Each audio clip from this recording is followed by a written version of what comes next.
आसमान में बारूद का तांडव, समुद्र में ईरानी कब्रगाह, अमेरिका और इजराइल ने मिलकर लिख दी तेहरान की बर्बादी की नई कहानी, नया अध्याय। नमस्कार, आप देख रहे हैं आज तक, आपके साथ मैं हूं सईद अंसारी। स्वागत है आपका। ईरान के खिलाफ छिड़े युद्ध में अमेरिका ने अब तक की सबसे खौफनाक चेतावनी दी है। अमेरिका के रक्षा मंत्री पीट हेग्सेथ ने दो टूक कह दिया है कि केवल एक हफ्ते के अंदर ईरान का आसमान अमेरिका और इजराइल के कब्जे में पूरी तरह से हो गया। समुद्र से लेकर आसमान तक मचे इस कोहराम में अमेरिकी नौसेना ने ईरान के युद्धपोत को डुबो दिया है, जिसमें 80 लोग मारे गए हैं। हिंद महासागर में श्रीलंका के पास इस ईरानी युद्धपोत को अमेरिका ने डुबो दिया है, बांध दिया है, इसे तबाह बर्बाद कर दिया है और ईरान के इस युद्धपोत पर सवार 80 लोग मारे गए। भीषण हमले अमेरिका और इजराइल की तरफ से ईरान पर हो रहे हैं।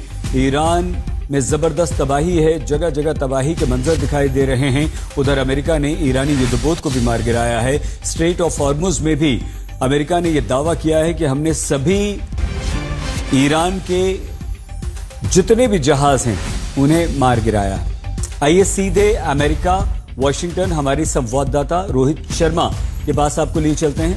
रोहित, पीट हेग्सेथ ने जो चेतावनी दी है वो कितनी खतरनाक है और इससे अमेरिका के किस तरह के इरादे हमें दिखाई देते हैं, सिद्ध होते हैं? देखिए, खतरनाक है, इंपॉर्टेंट है। अभी तक यूएस फोर्सेस ने जो सुबह से जो इंफॉर्मेशन दी है उसमें करीब 20 ईरानियन शिप्स को जो है डुबो दिया है, स्टक किया है या संक किया है। तो कहीं ना कहीं आई थिंक पीट हेग्सेथ ये कह रहे हैं कि अमेरिका ने अपना जो फेज 1 है उसे कंप्लीट किया है और फेज 2 जो उन्होंने बड़ी बात कही, जो जनरल डैन केन ने कही उसी प्रेस कॉन्फ्रेंस में, कि अब हम इनलैंड जाएंगे और हमारा जो अब लक्ष्य है, अब हम फ्रीली ईरान के स्काइज में ऑपरेट कर सकते हैं। तो एब्सोल्युटली खतरनाक है और आई थिंक ईरान को चेताया जा रहा है पीट हेग्सेथ द्वारा और अमेरिका द्वारा। और बहुत गंभीर रोहित ये चेतावनी पीट हेग्सेथ ने दी है। हम और बातचीत आपसे करेंगे और समझने का प्रयास करेंगे कि अमेरिका कितना क्रूर हो सकता है और कितना भयंकर हमला वो अभी ईरान पर करेगा। अमेरिका और ईरान के बीच हर दिन युद्ध और भीषण हो रहा है और आइए अब हम आपको दिखाते हैं कि कैसे अमेरिका ने भारत से लौट रहे ईरानी युद्धपोत पर पनडुब्बी से वार करके उसे डुबो दिया। बड़ी बात यहां पर यह है कि अमेरिका ने हिंद महासागर में अपनी टॉर्पीडो से ईरानी वॉरशिप को निशाना बनाया और इसमें करीब ईरान के 80 सैनिक शामिल थे, सवार थे, जो सभी के सभी मारे गए। ये ईरानी युद्धपोत पिछले महीने हमारे देश भारत के विशाखापट्टनम में आयोजित 2026 इंटरनेशनल फ्लीट रिव्यू में हिस्सा ले रहा था और हिस्सा लेने के बाद अब वापस ईरान लौट रहा था।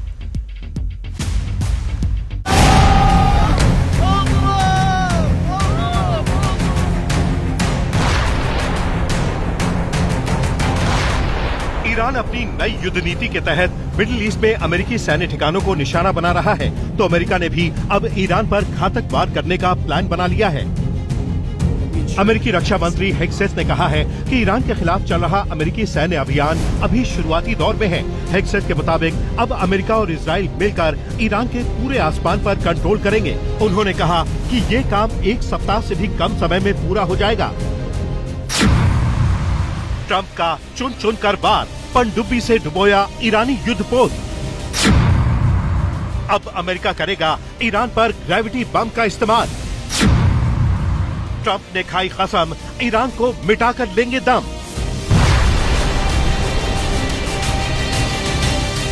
एक तरफ जहां ईरान की तरफ से डर्टी बम बनने की खबर है, तो वहीं अब अमेरिका ने उसके जवाब में ग्रेविटी बम का नाम लेकर दुनिया में खलबली मचा दी है। ग्रेविटी न्यूक्लियर बम दुनिया के सबसे खतरनाक हथियारों में गिने जाते हैं। इन्हें फ्री फॉल न्यूक्लियर बम भी कहा जाता है। ये ऐसे टैक्टिकल बम होते हैं जिन्हें विमान से गिराया जाता है। मिसाइलों के विपरीत इनमें कोई गाइडेंस सिस्टम नहीं होता। मिसाइलों की तरह ये खुद रास्ता तय नहीं करते। ये सिर्फ ग्रेविटी और विमान की स्पीड के सहारे लक्ष्य की तरफ गिरते हैं। जब इन्हें विमान से छोड़ा जाता है तो ये सीधे नीचे लक्ष्य की ओर गिरते चले जाते हैं। इनका विकास परमाणु हथियारों के शुरुआती दौर में हुआ था। समय के साथ ये और ज्यादा उन्नत हो गए हैं और आज कई मामलों में थर्मोन्यूक्लियर हथियारों के रूप में इस्तेमाल किए जाते हैं। And as President Trump said, more and larger waves are coming. We are just getting started. We are accelerating, not decelerating.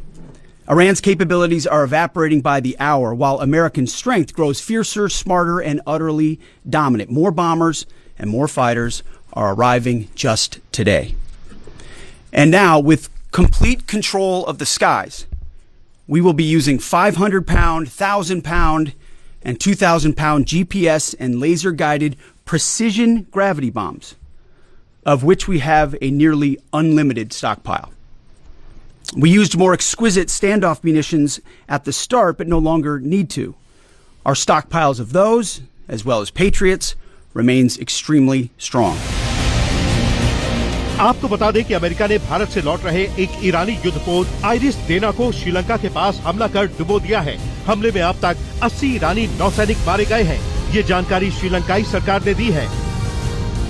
अमेरिकी रक्षा मंत्री पीट हेग्सेथ ने बताया कि हिंद महासागर में अमेरिकी पनडुब्बी ने ईरानी जहाज को टॉर्पीडो से निशाना बनाकर डुबो दिया।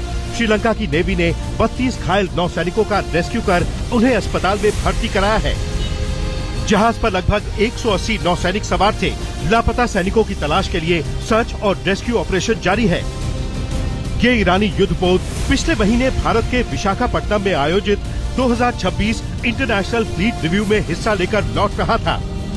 Yesterday, in the Indian Ocean, and we'll play it on the screen there, an American submarine sunk an Iranian warship that thought it was safe in international waters. Instead, it was sunk by a torpedo. Quiet death. The first sinking of an enemy ship by a torpedo since World War II. Like in that war, back when we were still the War Department, we are fighting to win. अमेरिकी रक्षा मंत्री पीट हेग्सेथ ने कहा है कि अमेरिकी सेना ने ट्रंप की हत्या की साजिश रचने वाले ईरानी यूनिट के लीडर को मार दिया है। हेग्सेथ ने कहा, जिस यूनिट ने राष्ट्रपति ट्रंप की हत्या की कोशिश की थी, उसके नेता को ढूंढकर मार गिराया गया है। ईरान ने ट्रंप को मारने की कोशिश की थी, लेकिन आखिर में ट्रंप ही भारी पड़े। आज तक ब्यूरो।